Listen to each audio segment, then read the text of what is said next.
Hello everyone, कैसे हैं आप सब। तो जिस तरह हमने लास्ट वीडियो में एक्सेल की बेसिक फंक्शनैलिटी के बारे में बात की थी, उसी तरह हम इस वीडियो में एक्सेल के फॉर्मूलाज के बारे में बात करेंगे। कुछ बेसिक फार्मूलाज जो सबको पता होने चाहिए और वो फार्मूलाज वर्क कैसे करते हैं उसके बारे में हम इस वीडियो में बात करेंगे। तो शुरू करने से पहले सबसे पहले हम छोटा सा हम टूर कर लेते हैं इस चीज़ का, जो कि है शॉर्टकट बार्स। लास्ट वीडियो में हमारा ये रह गया था। तो उसमें जो फर्स्ट चीज़ है वो है सर्च द मेन्यू।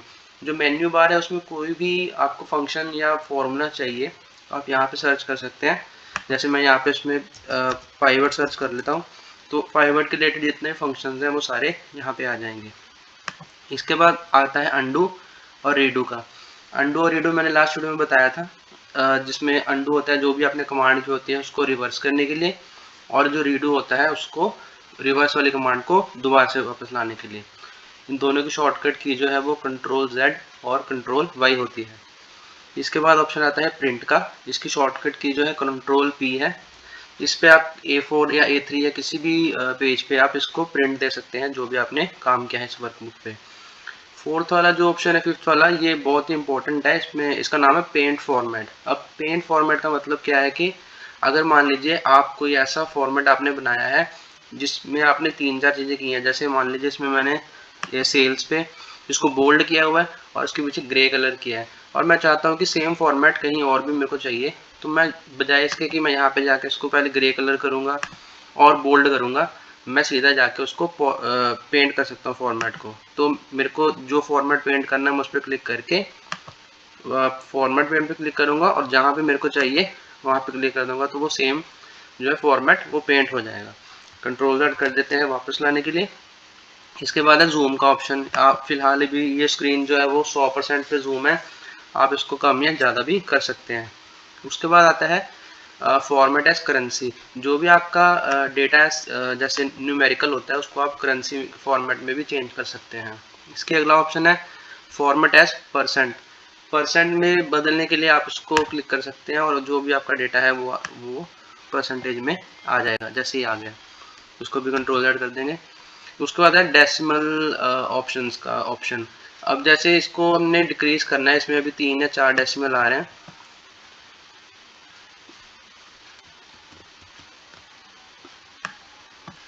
ये जैसे इसमें 2 डेसिमल आ रहे हैं तो उसको अभी आप कम कर सकते हैं यहाँ से, और यहाँ से बढ़ा भी सकते हैं। तो मैं फिलहाल 2 पे रहने देता हूँ। इसके बाद ऑप्शन आता है फॉर्मेट्स का। आप अपने किसी भी टेक्स्ट को किसी भी फॉर्मेट में बदल सकते हैं। जैसे आप उसको प्लेन टेक्स्ट चाहते हैं रखना, या नंबर चाहते हैं, किसी फॉर्मेट में कॉमा चाहिए, या परसेंटेज चाहिए, साइंटिफिक चाहिए, या काउंटिंग टर्म में किसी भी टर्म में आप इसको चेंज करना चाहते हैं तो आप यहाँ से इसको कर सकते हैं। इसके अलावा यहाँ पे कस्टम फॉर्मेट्स भी हैं। आप करेंसी को कस्टमाइज कर सकते हैं, डेट और टाइम को भी, और नंबर फॉर्मेट को भी कस्टमाइज तरीके से कर सकते हैं। इसके बारे में भी एक अलग से वीडियो हम बनाएंगे, फिलहाल इस वीडियो में हम इसको कवर नहीं करेंगे। अगला ऑप्शन आता है फ़ॉन्ट का। फ़ॉन्ट जो है वो आप फिलहाल इसका अभी जो बाय डिफ़ॉल्ट जो होता है वो एरियल फ़ॉन्ट होता है गूगल शीट्स में, बट आप कोई भी अपनी मर्जी फ़ॉन्ट जो है वो चूज़ कर सकते हैं। यहाँ पे बहुत सारी वैरायटी होती है फ़ॉन्ट की। इसके बाद फ़ॉन्ट का साइज़ का ऑप्शन है। फिर यहाँ पे जो भी हम आपने लिखा हुआ है उसको बोल्ड कर सकते हैं, इटैलिक कर सकते हैं, और ये थर्ड जो ऑप्शन है वो स्ट्राइक थ्रू का ऑप्शन आता है। तो स्ट्राइक थ्रू क्या होता है, जैसे आप किसी मॉल में जाते हो या कोई शॉपिंग करने जाते हो तो वहाँ पे एक किसी चीज़ पर टैग लगा होता है कि पहले 1000 की थी या 500 की होगी, तो 1000 को काटा होता है। तो वो जो काटने वाला पार्ट होता है वो स्ट्राइक थ्रू होता है। जैसे मान लो मैंने इसको इसके बीच में पूरी लाइन चाहिए मेरे को, तो मैं इसको क्लिक करूँगा तो ये पूरी लाइन आ जाएगी। तो ये जो टेक्स्ट है वो स्ट्राइक थ्रू हो गया। इसके बाद जो टेक्स्ट का कलर है वो मैं यहाँ से चेंज कर सकता हूँ, और जैसे मैंने इसको येलो कर दिया, और मैंने इसका जो बैकग्राउंड है वो मैंने ब्लैक कर दिया, तो ये यहाँ से चेंज हो जाएगा। इसके बाद ऑप्शन आता है बॉर्डर्स का। और बॉर्डर्स में आपको बहुत सारे अंदर ऑप्शन मिल जाते हैं कि आपको फुल बॉर्डर्स चाहिए, या फिर इन बिटवीन इनर बॉर्डर्स चाहिए, या वर्टिकल या हॉरिजॉन्टल बॉर्डर्स चाहिए, वो आप उसके हिसाब से एडजस्ट कर सकते हो। काफ़ी ऑप्शन हैं यहाँ पे। इसके अलावा बॉर्डर्स का आप कलर सेलेक्ट कर सकते हो, सिर्फ ब्लैक ही नहीं है, हर एक तरह का कलर जो है वो आपको प्रोवाइड करता है। और नीचे जो ऑप्शन आता है बॉर्डर की थिकनेस का आता है। फिलहाल ये इसकी थिकनेस 1 पे है, आप इसको 2, 3 या फिर डॉटेड लाइंस या किसी और तरीके से भी इसको फॉर्मेटिंग कर सकते हैं। इसके बाद ऑप्शन आता है मर्ज सेल का। मर्ज सेल का ऑप्शन हमेशा तब आएगा जब आप दो या दो से ज़्यादा सेल्स को सिलेक्ट करेंगे। अब इसको सिलेक्ट करके जब मर्ज करेंगे तो दोनों सेल्स जो है वो एक सेल में मर्ज हो गए। इसके बाद ऑप्शन आता है इसको टेक्स्ट को अलाइन करने का, जिसको लेफ्ट में, राइट में और सेंटर में अलाइन कर सकते हैं। अब दूसरे ऑप्शन में आप इसको वर्टिकली अलाइन कर सकते हैं, जैसे टॉप में, बॉटम में और मिडल में। अब ये जो नेक्स्ट ऑप्शन है वो है टेक्स्ट रैपिंग का। अब बाय डिफॉल्ट जो आपका कोई भी टेक्स्ट लिखा होगा, अगर आपके सेल से ज़्यादा बड़ा टेक्स्ट है तो वो बाहर की तरफ जाएगा। जैसे ये न्यूजीलैंड है, अभी ये टेक्स्ट जो है वो सेल के बाहर जा रहा है, दूसरे कॉलम में सेल में जा रहा है। बट अगर मैं इसको सिलेक्ट करूँगा और यहाँ से टेक्स्ट रैप कर दूंगा तो ये जो क्या करेगा, उसको उसी सेल में मतलब सही करके रख देगा। और अगर मैं चाहूँ थर्ड ऑप्शन पे क्लिक करूँगा जो कि है क्लिप का ऑप्शन। इसको क्लिक करने पे मेरा जो टेक्स्ट है वो सेम उसमें ही रहेगा, बट मेरे को उतना ही शो होगा जितना हमारा ये सेल है। इसके बाद ऑप्शन आता है टेक्स्ट रोटेशन का। आप अपने टेक्स्ट को किसी भी तरह रोटेट कर सकते हैं, हॉरिजॉन्टली, वर्टिकली, या एक एंगल सेट कर सकते हैं, किस एंगल पे आपने उसको रोटेट करना है। इसके बाद ऑप्शन आता है लिंक का। आप अपने टेक्स्ट पे कोई भी लिंक इंसर्ट कर सकते हैं, आप किसी भी साइट का लिंक इंसर्ट कर सकते हैं, तो वो जो लिंक पे क्लिक करेंगे वो साइट वो ओपन हो जाएगी। फिर आता है कमेंट का ऑप्शन। कमेंट हमने लास्ट वीडियो में कवर कर लिया है। इंसर्ट चार्ट्स का ऑप्शन। चार्ट्स के बारे में भी एक अलग से वीडियो बनाई जाएगी, और जो आगे ऑप्शन है फिल्टर के, इनके बारे में भी अलग से वीडियो बनाई जाएगी। तो अब शुरू करते हैं जो हमारा मेन कंटेंट है इस वीडियो का। तो इस वीडियो में सबसे पहले हम ये सीखेंगे कि फॉर्मूलाज लगते कैसे हैं। तो बेसिक फंक्शनैलिटी जो है वो गूगल शीट्स की और एक्सेल की सेम है। कभी भी आप एक्सेल या गूगल शीट में कोई भी फॉर्मूला शुरू करेंगे तो सबसे पहले आपको इज इक्वल टू से शुरू करना है। इज इक्वल टू के बिना आप कुछ भी लिख लो वो एज अ टेक्स्ट ही कंसीडर होगा। जैसे मैंने यहाँ पे सम लिखा है तो मैं इसको क्लिक करूँगा तो वो टेक्स्ट लिखेगा इसको, बट जब मैं इज इक्वल टू सम लिखूँगा और ब्रैकेट स्टार्ट करूँगा तो यहाँ पे इसको एज अ फॉर्मूला कंसीडर करेगा। तो एक्सेल या गूगल शीट्स जो है वो मैथ्स की बोर्ड मास रूल पे चलती हैं। बोर्ड मास आपने सबने क्लासेस में अपने स्कूल में पढ़ा होगा, तो उसको अगर जिनको नहीं पता उसके बारे में तो मैं बता देता हूँ कि बोर्ड मास का मतलब होता है कि सबसे पहले वो ब्रैकेट्स को सॉल्व करेगा, देन उसके बाद ओ जो होता है उसको बोलते हैं ऑर्डर ऑफ, जिसमें स्क्वायर रूट्स होते हैं, एक्सपोनेंट्स होते हैं और पावर्स होता है। इन तीनों को वो सॉल्व करेगा। देन उसके बाद डिवाइड, मल्टीप्लाई, एडिशन और सब्ट्रैक्शन। इसका मतलब आपने किसी भी ऑर्डर में प्लस, माइनस, मल्टीप्लाई, एडिशन या ब्रैकेट्स डाले हो, वो बोर्ड मास के हिसाब से ही उसको सॉल्व करेगा। तो सबसे पहला जो हमारा फॉर्मूला है वो एडिशन का आता है। जैसे आप हमने कुछ भी यहाँ पे ऐड करना है तो सबसे पहले हम इज इक्वल टू लगाएंगे। तो इसमें दो तरीके से हम ऐड कर सकते हैं। अगर आपको रैंडम नंबर ऐड करना चाहते हैं तो जैसे मान लीजिए मैंने इज इक्वल टू 40 प्लस 50, तो मैं एंटर करूँगा तो उसका रिजल्ट आ गया 90। तो ये सिंपल तरीका है, यहाँ से हम इसको ऐड कर सकते हैं। इसके अलावा इज इक्वल टू आप किसी जो नंबर है उस पर क्लिक कर सकते हैं, प्लस दूसरे नंबर पे क्लिक कर देंगे तो वो दोनों रेंजेस को सिलेक्ट कर लेगा, और उस रेंज में जो भी आपका नंबर लिखा होगा वो उसको कंसीडर करके उनको प्लस कर देगा, और आप एंटर करोगे तो उसका दोनों का रिजल्ट आ जाएगा। अब थर्ड जो तरीका है वो होता है इज इक्वल टू सम का।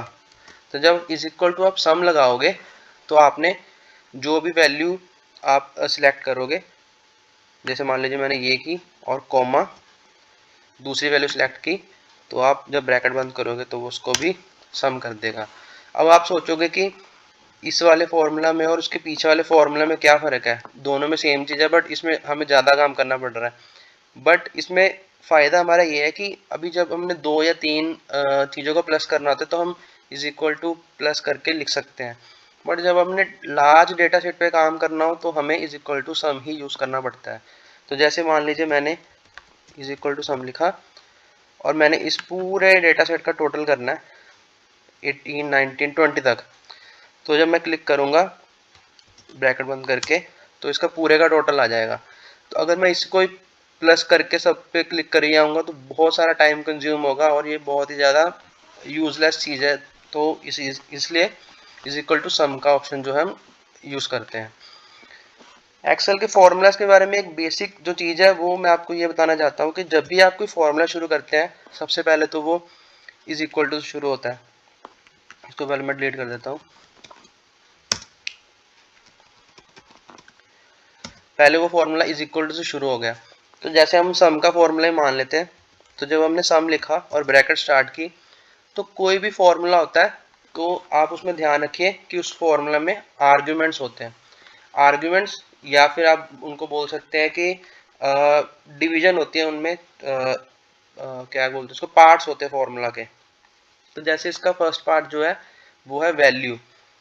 तो वैल्यू वन मतलब आप इसको एज अ टेक्स्ट भी लिख सकते हैं, सॉरी नंबर भी लिख सकते हैं 90 या 98, और आप इसको किसी भी नंबर पे क्लिक करके उस सेल का भी आप रेफरेंस दे सकते हैं। तो ये दोनों चीज़ें ठीक है, बट जब आप कॉमा डालेंगे, कॉमा का मतलब होता है कि वो फर्स्ट जो आर्ग्यूमेंट है या फर्स्ट पार्ट जो उस फॉर्मूला का वो आपका खत्म हो चुका है और आपका सेकंड पार्ट शुरू हो गया उस फॉर्मूला का। तो सेकंड पार्ट में अगर जैसे यहाँ पे लिख के आ रहा है वैल्यू 2 और ये वैल्यू 2 जो है वो स्क्वायर ब्रैकेट्स में आ रही है, तो स्क्वायर ब्रैकेट्स का मतलब होता है कि ये वैल्यू जो है वो ऑप्शनल है, इसका जरूरत नहीं है, आप चाहो तो उसमें वैल्यू डाल सकते हो, अगर नहीं चाहो तो ना भी डालो, पर फॉर्मूला लग जाएगा।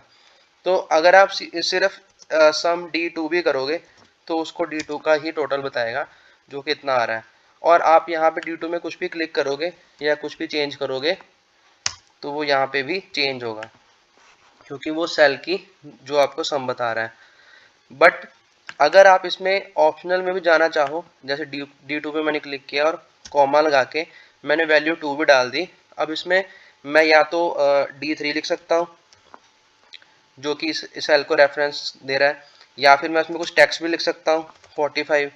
तो वो क्या करेगा, इन दोनों को ऐड कर देगा, तो वो यहाँ पे आ गया। हमेशा ध्यान रखिए कि जब भी कॉमा लगा देंगे तो फर्स्ट जो आर्ग्यूमेंट है या जो फर्स्ट पार्ट है वो फॉर्मूला का वो खत्म हो जाता है और सेकंड जो पार्ट है वो शुरू हो जाता है। इसका आपको हमेशा ध्यान रखना है। और किसी भी फॉर्मूला में कोई भी आप अगर टेक्स्ट लिख रहे हो, नंबर की बात नहीं कर रहा हूँ मैं, यहाँ पे सिर्फ टेक्स्ट लिख रहा हूँ।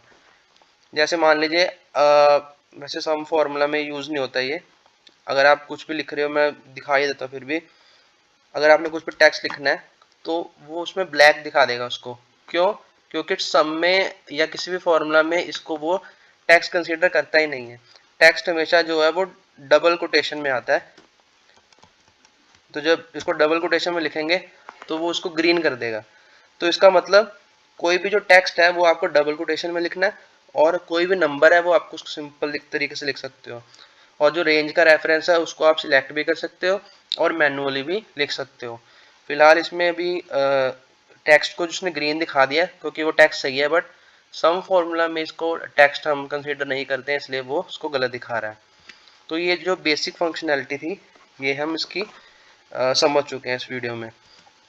इसके बाद आप जैसे मैंने पहले बताया था इज इक्वल टू 45 प्लस कुछ भी आप टाइप कर दो तो वो उसका ऐड कर देगा, इज इक्वल टू, इसी तरह आप इसको माइनस कर सकते हो उसका भी रिजल्ट दिखा देगा, और इसी तरह आप इसको मल्टीप्लाई कर सकते हो और डिवीजन भी कर सकते हो, जैसे हमने यहाँ पे कर दिया 80। तो चारों तरीके से आप इसको दिखा सकते हो। इसके अलावा एक्सेल के कुछ बेसिक फंक्शंस होते हैं, जैसे मान लीजिए हमने सम का फंक्शन समझ लिया, तो जैसे इज इक्वल टू सम, हमने इसकी पूरी सीरीज का जो है वो रेंज का टोटल ले लिया, एंटर दबा दिया तो यहाँ पे इसका टोटल आ गया। टोटल थोड़ा ज़्यादा बड़ा है तो सेल में दिखाई नहीं दे रहा, तो मैं इसको बड़ा कर देता हूँ। तो यहाँ पे इसका टोटल आ गया। बट अगर मेरे को सेल की एवरेज चाहिए तो मैं यहाँ पे यूज़ करूँगा is equal to average comma, और इस पूरे मैंने जो रेंज है इसको मैं सिलेक्ट कर लूँगा और एंटर दबा दूँगा, तो ये इस पूरी रेंज की जो है वो एवरेज दिखा देगा मेरे को। तो इस टोटल रेंज में जो है 1000 एंट्रीज है और इसका सम जो आया वो इतना है।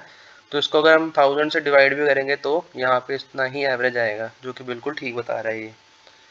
अब एक चीज़ मैं आपको और बताना चाहता हूँ एक्सेल में, वो है सेल की जो रेफरेंस होती है उसको लॉक करने के बारे में।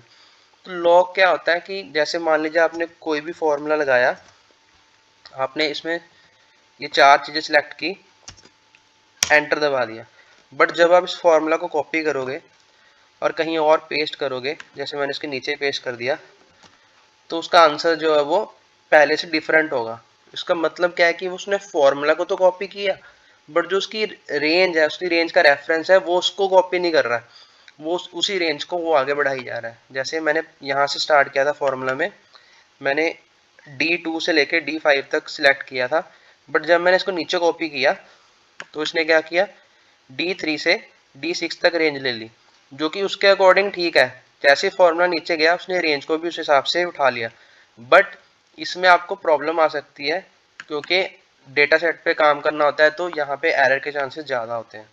तो उसके लिए आप क्या कर सकते हो, जो भी आपने रेंज सेलेक्ट की है आप उसको F4 दबा सकते हो, तो यहाँ पे रेंज जो है वो लॉक हो जाती है। तो जैसे यहाँ पे डी है, डी से पहले डॉलर का साइन आ गया। अब मैंने आपको पहले वीडियो में बताया था कि जो डी होता है ए से लेके जेड तक जो भी होते हैं वो कॉलम्स होते हैं, और जो 1 2 3 4 सारे होते हैं वो रोज होती हैं। तो उसने डी से पहले जो डॉलर लगा दिया, इसका मतलब उसने कॉलम को भी लॉक कर दिया और जो रो को भी लॉक कर दिया। इस तरह जहाँ से हमने जहाँ तक रेंज ली है उसने उस वहाँ को भी लॉक कर दिया। अब इसको जब मैं एंटर दबाऊंगा और इस फॉर्मूला को जब मैं कॉपी करूंगा और पेस्ट करूंगा, तो ये जो लॉक है, इसने सेल को जो कॉपी किया है वो सेम रेंज जो है वो वहाँ पे पेस्ट कर दिया। इसके अलावा कुछ फॉर्मूलाज होते हैं, जैसे आपने एक्सेल में इस पूरी रेंज में आपने ढूंढना है कि कौन सा सबसे बड़ा वैल्यू है यहाँ पे, तो आप छोटे मोटे फॉर्मूलाज हैं उनका यूज़ कर सकते हो। इज इक्वल टू मैक्स एक फॉर्मूला आता है, तो आप इस पूरी रेंज को सिलेक्ट करोगे जब, तो ये दिखा देगा कि इस पूरी रेंज में जो मैक्सिमम जो सबसे बड़ी अमाउंट है वो है 88,299.67। और अगर आप सबसे छोटी अमाउंट देखना चाहते हो तो यहाँ पे आप क्लिक करके इज इक्वल टू MIN लिख के मिनिमम, और यहाँ पे इसको रेंज को सिलेक्ट करेंगे तो सबसे मिनिमम अमाउंट जो है वो है 60,023.89। तो ये कुछ बेसिक फंक्शंस हैं जो हम एक्सेल में परफॉर्म करते हैं, जो कि बिगिनर जो भी हमारे वीडियो देख रहे हैं जो एक्सेल सीखना चाहते हैं, तो ये सबसे बेसिक फंक्शन है, ये इनको सीखने ही पड़ेंगे। इनके बिना आप एक्सेल के बड़े बड़े जो फॉर्मूलाज हैं वो कभी भी समझ नहीं पाएंगे। तो ये वीडियो हम यहीं पे ख़त्म करते हैं। अगली वीडियो में हम और भी चीज़ों के बारे में बताएंगे, जैसे sum if, count if, average if, और इसकी फंक्शनैलिटी के बारे में बताएंगे कि ये क्यों लगाए जाते हैं और कैसे लगाए जाते हैं। तब तक के लिए आप हमारे चैनल को सब्सक्राइब कीजिए, लाइक कीजिए और अपने दोस्तों के साथ शेयर कीजिए, और ऐसे ही हमें हमारे साथ जुड़े रहिए। Thank you.